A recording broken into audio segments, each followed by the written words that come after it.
Hello et bienvenue sur cette vidéo. Aujourd'hui on va parler du Icon Super Iconta, un appareil photo argentique moyen format que j'adore.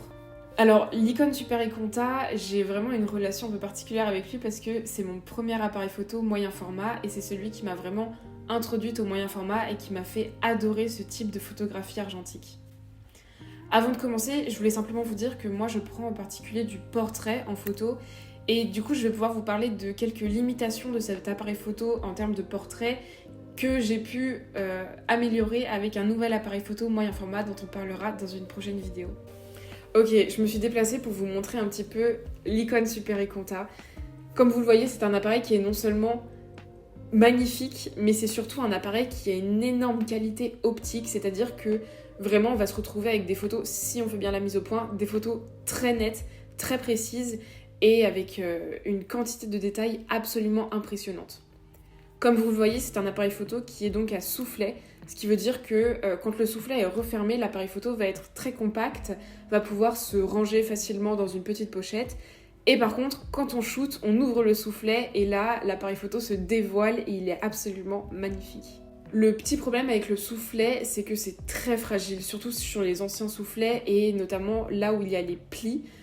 C'est possible qu'il y ait des trous et dans ce cas-là, on peut avoir des fuites de lumière qui sont vraiment désagréables puisque comme vous le voyez sur ces photos que j'ai prises, le soufflet était percé, j'étais pas au courant qu'il était percé et donc forcément les photos sont absolument inexploitables car la fuite de lumière cache toute la photo. Heureusement, Benjamin, un ami photographe, a pu me réparer ce soufflet en mettant une rustine afin que le trou soit bloqué et qu'il n'y ait plus ces fuites de lumière intempestives. Et une fois que le trou était réparé, je trouve que le rendu des photos est tout simplement unique.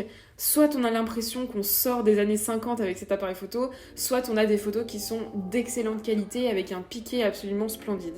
Il faut noter que cet appareil photo est un appareil photo télémétrique, et ce qui signifie que la manière dont on va faire la mise au point est carrément différente de ce qu'on pourrait faire avec un appareil photo habituel. C'est-à-dire que cette fois, on ne va pas regarder directement dans l'objectif via un prisme, mais on va regarder via un système visuel qui est monté séparément et qui est mis près de l'objectif pour que le rendu soit à peu près similaire à ce qu'on voit quand on regarde dans l'objectif. Ce système visuel externe va nous montrer deux images que l'on va devoir superposer de manière parfaite pour que la mise au point soit réalisée. Si les deux images ne sont pas superposées, alors la photo sera floue. Si elles sont superposées, elle sera nette.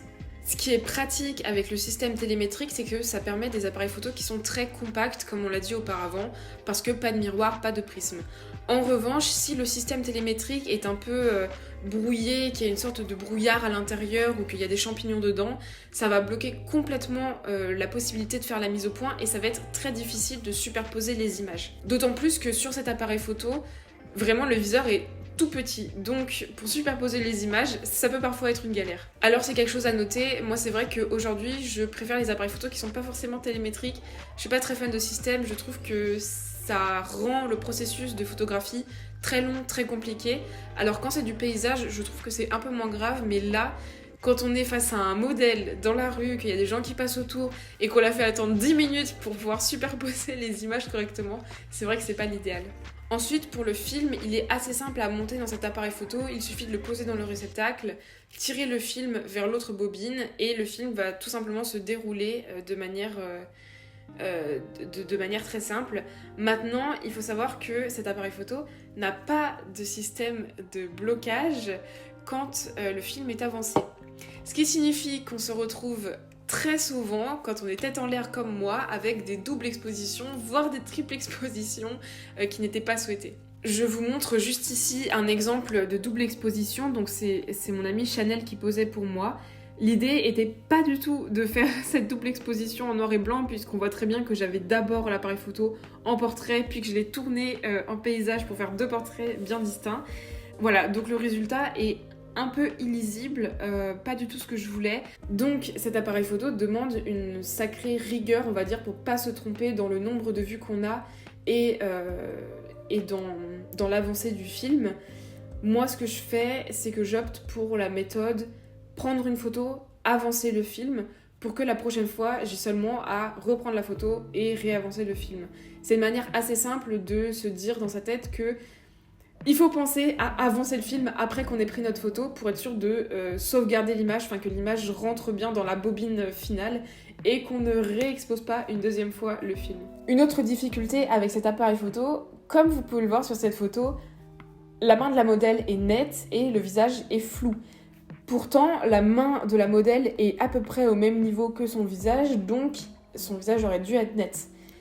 Pourquoi il n'est pas net ? Parce que j'ai mal ouvert le soufflet. En fait, j'ai pas assez ouvert le soufflet, ce qui fait que du coup, le chemin de la lumière vers la pellicule a été dévié. C'est un peu le même système qu'avec les objectifs tilt, c'est-à-dire que les objectifs se penchent et du coup dévient la lumière, donc dévient la distance de mise au point et du coup crée une sorte de flou là où on veut. En l'occurrence, c'était pas voulu, donc ça a gâché ma photo. Une dernière grande difficulté pour le portrait avec cet objectif, c'est le fait qu'on ne puisse pas se rapprocher vraiment du modèle. Et ça, c'est quelque chose qui me dérange parce qu'on peut pas du tout faire de gros plans, on peut pas du tout faire de photos, de détails, de choses comme ça.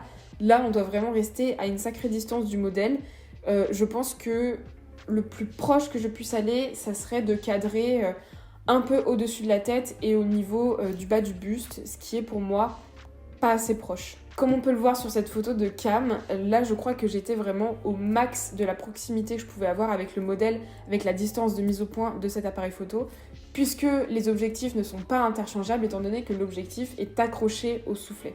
Je vais quand même vous parler un peu des avantages de cet appareil photo, parce que c'est vrai que là, je vous ai peut-être dégoûté de cet appareil moyen format, mais moi je l'ai adoré. Je l'ai adoré tout simplement parce que déjà son prix était quand même assez correct pour un moyen format. Il me semble que je l'ai payé 250 €, ce qui me semble être pas mal pour ce genre d'appareil photo, surtout en ce moment où ils sont très prisés.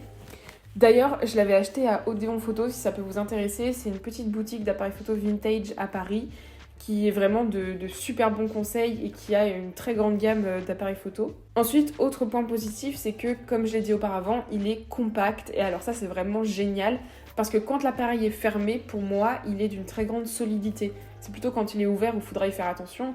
Mais du coup, si on veut le glisser dans une valise ou dans un sac à dos, il n'y a aucun souci, il prendra pas de place, il est pas lourd, il est vraiment super. Et enfin, mais alors ça, je pense que c'est très subjectif.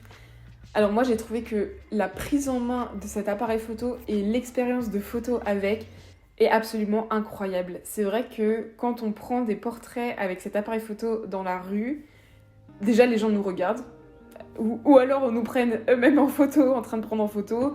Les gens sont curieux de savoir qu'est-ce que c'est que cet appareil photo tout droit sorti d'un autre siècle. Et c'est plutôt sympa comme expérience. Après, c'est vrai qu'il faut être assez extraverti pour vouloir répondre. Mais en général, les gens viennent avec des étoiles dans les yeux et c'est toujours une super expérience. Voilà, pour moi, cet appareil photo est vraiment génial et je crois qu'il est assez simple d'utilisation, à part pour ce que je vous ai dit, c'est-à-dire la mise au point au télémètre. On va passer à la partie un petit peu marrante de la vidéo où je vais vous montrer des photos que j'ai prises avec cet appareil. Je vais pas vous en montrer énormément parce que sinon la vidéo sera trop longue, mais on va faire deux parties, on va faire une partie noir et blanc, une partie couleur. Du coup, pour commencer la partie noir et blanc, je vous montre ce portrait de Chanel où elle est en train de fumer une cigarette. Ici, j'ai fait une double exposition sans faire gaffe, mais je trouve que ça rend assez bien. On comprend pas trop ce que c'est que cette double exposition. On a l'impression que c'est le film qui est un peu abîmé, qui est un peu ancien, et je trouve que c'est vraiment une super photo. Cette photo, je crois que c'est vraiment la photo dont je suis la plus fière de toutes mes photos argentiques, voire de toutes mes photos. On voit quand même qu'il y a cette fuite de lumière à cause de ce petit trou dans le soufflet. Mais pour moi, c'est pas grave ici parce qu'elle ne cache pas grand chose. Elle est présente, mais je trouve qu'elle a sa place sur cette photo. Je trouve qu'elle donne vraiment un charme. Pour moi, le noir et blanc a été super bien géré avec la lumière. Les tatouages de Chanel ressortent hyper bien. Ses fleurs et tout. Je sais pas, il y a quelque chose dans cette photo, il y a un charme. Je crois en fait que cette photo, c'est une des premières où ma gestion des couleurs, ma gestion des contrastes et des lumières a été très bonne. Et du coup, ça m'a donné quand même un élan pour les prochaines photos avec cet appareil. Et ça m'a donné envie de continuer en fait. Je pense que c'est pour ça que c'est une de mes photos préférées. Ensuite, on a une photo assez similaire de Chanel sous un angle différent. Et là, on voit que la fuite de lumière commence à prendre beaucoup de place dans la photo. Ça a commencé à me déranger, surtout que son regard a été coupé par la fuite de lumière. Donc voilà, moins fan, mais je trouve que l'expression de Chanel sur cette photo est vraiment superbe. Elle n'était pas maquillée ce jour-là et franchement, elle a fait un super job. Ensuite, dans le même registre, avec un cadrage un peu similaire, on a une photo d'Alessia où ici aussi, la fuite de lumière prend trop de place. Ça me frustre vraiment de voir cette fuite de lumière. Ici, encore une fois, on a de la chance parce que ça n'empiète pas trop sur le visage d'Alessia, mais voilà, ça coupe quand même vachement la photo et ça me déçoit un peu, mais c'est aussi le jeu des appareils photo à soufflet. Ensuite, on passe sur une photo de Manon prise à Paris une fois que l'appareil était enfin réparé. Ici, la photo pour moi est parfaite, en tout cas en termes de qualité de l'optique. Pas de fuite de lumière, quelques petites poussières, mais c'est pas très grave, enfin moi ça me dérange pas en tout cas. Ensuite, encore une fois, Manon au noir et blanc avec sa cigarette, encore une fois dans les rues de Paris. Cette fois, on jouait vraiment sur le côté clair-obscur, avec la lumière qui vient en arrière-plan. Pareil, et cette photo n'a aucun souci pour moi. Enfin, je trouve que le fait que la fuite de lumière ait été réparée a été vraiment top et m'a vraiment enlevé un poids quand je prenais des photos avec. Et enfin, on a la dernière photo que je vais vous montrer de Manon en noir et blanc, où je l'ai prise avec un miroir, avec ce jeu de reflets. Et cette fois, la mise au point est nickel. J'ai vraiment mis du temps à faire la mise au point parce que je voulais que cette photo soit parfaite, mais voilà, pour moi ça fonctionne. Enfin, j'aimerais vous montrer quelques photos prises en couleur avec cet appareil photo. On a premièrement Lila dans les serres de Genève. J'aime énormément cette photo avec la lumière qui vient sur le côté comme ça. Je trouve qu'elle est d'une douceur et en même temps, son expression est d'une force incroyable. J'adore cette photo. Je l'ai prise avec une Portra 400.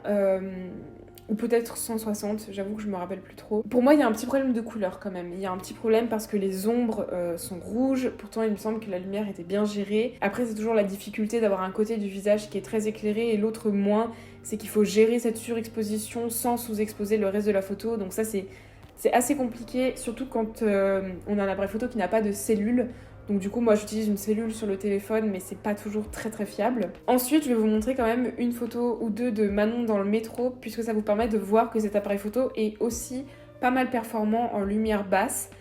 Maintenant, il faut quand même noter que la mise au point elle est super dure à faire en lumière basse. Elle est super dure à faire parce que déjà qu'on ne voit rien dans le télémètre, alors en plus quand on n'a pas de lumière autour de nous, c'est vraiment un cauchemar. Et puis avec cet appareil, j'avoue que je suis pas non plus là pour faire des photos parfaites. Pour moi, avec cet appareil, si la photo déjà est utilisable, c'est déjà un bon point. Et puis surtout, si elle me transmet une émotion, si elle me transmet un côté esthétique et si je la trouve belle, pour moi ça fonctionne. Et là c'est le cas, je trouve que le rendu vintage du film, avec le grain, avec le mouvement du métro, je trouve que ce rendu est vraiment esthétique et en tout cas ça me parle. Donc pour moi ces photos sont réussies, même si techniquement parlant, c'est pas fou. Dernière photo que je veux vous montrer parce que je crois que c'est les photos les plus nettes que j'ai réussi à faire avec cet appareil. C'est donc les photos de cam. Alors sur la première, il y a un petit flou de bouger, mais encore une fois, c'est pas très grave. On le remarque que si on zoome énormément sur la photo. Pareil, la lumière vient de derrière, donc on a une lumière très douce sur elle. Je trouve que ces couleurs un peu automnales vont très bien. Pour moi, c'est top. Et c'est surtout la deuxième photo, celle avec le petit arc-en-ciel, qui est pour moi une des meilleures photos aussi que j'ai pu faire avec cet appareil en termes de technique, parce qu'elle est parfaitement nette. Et croyez-moi, je fais une obsession sur la netteté avec cet appareil photo, mais c'est juste que la mise au point est tellement difficile à faire que du coup, quand on a une photo qui est bien nette, c'est vraiment un accomplissement. Et voilà, c'est tout pour moi sur le Icon Super Iconta. J'espère que cette vidéo vous aura plu. Si je devais résumer rapidement, je trouve que cet appareil photo est vraiment génial. Moi, je l'adore, en tout cas, j'ai adoré mon expérience de photographie avec.